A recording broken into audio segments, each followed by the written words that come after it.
আমার মা মিছা কথা কইতেছে। আমার মা মিছা কথা কয়? মিছা কথা কস তুই। তুই আমার কাছ থেকে এই পর্যন্ত কতগুলো টাকা নিছস ক? আয় বুড়ি আয়, তোর জ্বালা জীবনটা অতিষ্ঠ হয়ে গেছে। বেরো আমার বাড়ি থেকে, বেরো। এই বুড়ির বাচ্চা বুড়ির জন্য জীবনটা অতিষ্ঠ হয়ে গেছে। মা এ কি তোমার তোমার এই অবস্থা কে? কি হলো, তুমি মারে ধাক্কা দিয়ে ফেলে দিলা কেন? কি হয়েছে মা, কও তো? দেখ না বাবা, বৌমা আমারে বাড়িতে বাইর করে দিতেছে। তুই ক, আমারে বাড়িতে বাইর করে দিলে আমি কে কই গিয়ে থাকবো? এই বয়সে তো আমার কোথাও কোনো জায়গা নাই। কি কইতেছো মা তুমি এটা? তোমারে তোমার বাড়ি থেকে বাইর করে দিতেছে? এই তুই কি জানোস তুই কার বাড়িতে আসস? এইটা আমার নানার বাড়ি, আর নানার বাড়ি আমার মায়ের দিয়ে গেছে। আর আমার নানায় এই বাড়িটা আমার মায়ের দিয়ে গেছে। সেই বাড়িতে আমরা থাইকা বড় হইছি। আর তুই সেই বাড়ি থেকেই আমার মায়ের খেলা দিতেছস? হ্যাঁ, কত বড় সাহস! তুমি ভুল বুঝতেছো। তোমার মাই মিছা কথা কইতাছে। এরকম কোনো কিছু করি নাই আমি। না বাবা, তুই বিশ্বাস কর আমারে, আমি একটু মিছা কথা কইতাছি না। বউ আমারে ধাক্কা দিয়ে বাড়িতে বাইর করে দিতেছে, তুই তো নিজের চোখে দেখলি। আমার মা মিছা কথা কইতেছে? আমার মা মিছা কথা কয়? মিছা কথা কস তুই। তুই আমার কাছ থেকে এই পর্যন্ত কতগুলো টাকা নিছস ক? তুই তোর মায়ের জন্য, তোর ভাইয়ের জন্য, তোর ভাইয়ের বউর জন্য আমার কাছ থেকে হাজার হাজার টাকা নিছস। কইছস আজকে এই সমস্যা, কালকে ওই সমস্যা, অথচ আমার মায়ের ওষুধ খাওয়াস না, ওষুধপত্র আইনা দেস না। এই গত মাসে যে তুই আমার কাছ থেকে টাকা চাইলি, কইলি যে মায়ের জন্য শাড়ি কিনবি, আর এই যে শাড়ি পরে আসস, যে কি শাড়ি পরে আছে আমার মা? এই তোরে আমি এক কাপড়ে বিয়া করে নিয়ে আইছি, তোর কাছ থেকে একটা টাকা যৌতুক নেই নাই। আর সেই তুই আমার মায়েরে তুই তার বাড়ি থেকে বাড়ি করে দেস? ও বুঝছি, অহন আমার মাথায় খেলতেছে। তুই যে চক্রান্ত কইরা আমার মায়ের বাড়ি থেকে বাইর করে দিতেছস, সেটা আমি অহন বুঝতে পারছি।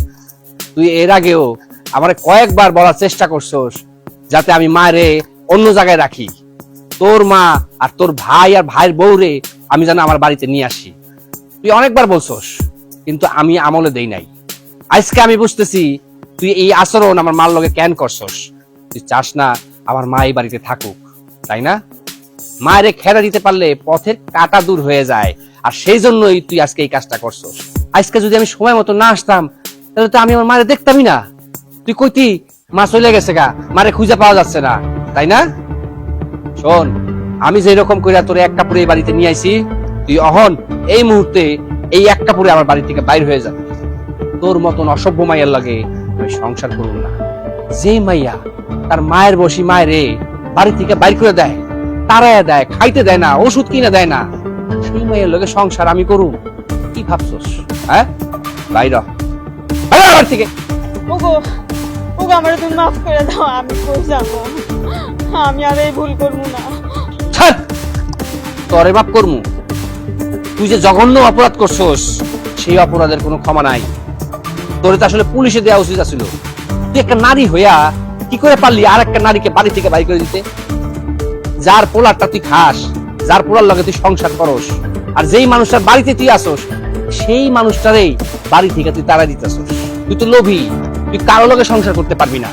এই তুই আমার কাছে ক্ষমা চাস কেন? যার সাথে অন্যায় করছস তার কাছে ক্ষমা চা। সে যদি তোরে মাফ করে দেয়, তাহলে আমি ভাইবা দেখতে পারি পরে আমি ক্ষমা করবো কিনা। মা মা আমারে মাফ করে দেন না, আমি আর কখনো এমন করবো না। মা মা আপনি আপনার ছেলেরে বুঝেন না, আমি কই যাবো? মা কার কাছে যাবো? মা মা আপনি কিছু বলেন। মা উঠো, আমার কাছে আর মাপ চাইতে হইব না। আমি তোমার এমনিতেই মাফ করে দিচ্ছি, কেননা আমি তো তোমারে আমার নিজের সন্তানের মতো দেখি। কিন্তু তুমি সবসময় একটা ভুল করো, আমার শাশুড়ির চোখে দেখো। তোমার মায়ের মতো যদি আমারে দেখতা, তাহলে আমার সাথে কোনোদিন এগুলা করতে পারত না। তুমি আমার সাথে যা করছো, আমি কিন্তু মুখ বুঝে সহ্য করছি। আমি কইছি ওর ভুল ও একদিন না একদিন বুঝতে পারবো। দেখো মা, আজকে তো তুমি তোমার ভুলটা বুঝতে পারছো। তুমি তো আমার বৌমা না, আমার নিজের মেয়ে। আমার তো একটা ছেলে, এখন আমি আরেকটা মেয়ে পাইলাম। মা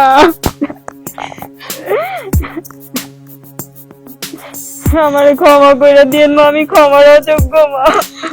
তোমারে মা আমি ক্ষমা করে দিছি, তোমার আমি ক্ষমা করে দিছি। আমগো তিনজনের সংসার, এই সংসারটা কিভাবে শান্তিতে থাকবো, কিভাবে ভালো থাকবো, এটা তো তুমিই দেখবা। আমার তো এখন বয়স হয়ে গেছে, আমার কি এগুলো দেওয়ার সময় আছে? ক বাবা, আমি ওরে মাফ করে দিচ্ছি, তুই ওরে মাফ করে দে বাবা। আমাদের এই সংসারটা সুখের সংসার হোক বাবা। দেখছস, দেখ, এ হলো মা। আল্লাহর পরে যদি কারো সম্মান করতে হয়, কারো যদি শ্রদ্ধা করতে হয়, কারো কথা যদি মানতে হয়, এটা হচ্ছে মা। এই মা 10 মাস 10 দিন গর্ভে শুইয়া সন্তান প্রসব করে, কি যে যন্ত্রণা সেটা একমাত্র মাই জানে। আর সেই মা রে তুই বাড়ি থেকে তাড়াই দিতেছিলি, দেখ সেই মাই তোর লেগে এখন আমার কাছে কইতেছে তোরে মাফ করে দিতে। যা, তোরে মাফ করে দিলাম, তবে এরপরে যদি এই ধরনের কোনো অন্যায় তুই করস, সেদিন আর মায়ের জিগামু না, সেদিন আমি নিজেই তোরে ঘাট ধাক্কা দিয়ে বাড়ি করে দেব। কথাটা মনে রাখিস। মা, আজকে আমি নিজের হাতে আপনার পছন্দের খাবার রান্না করব।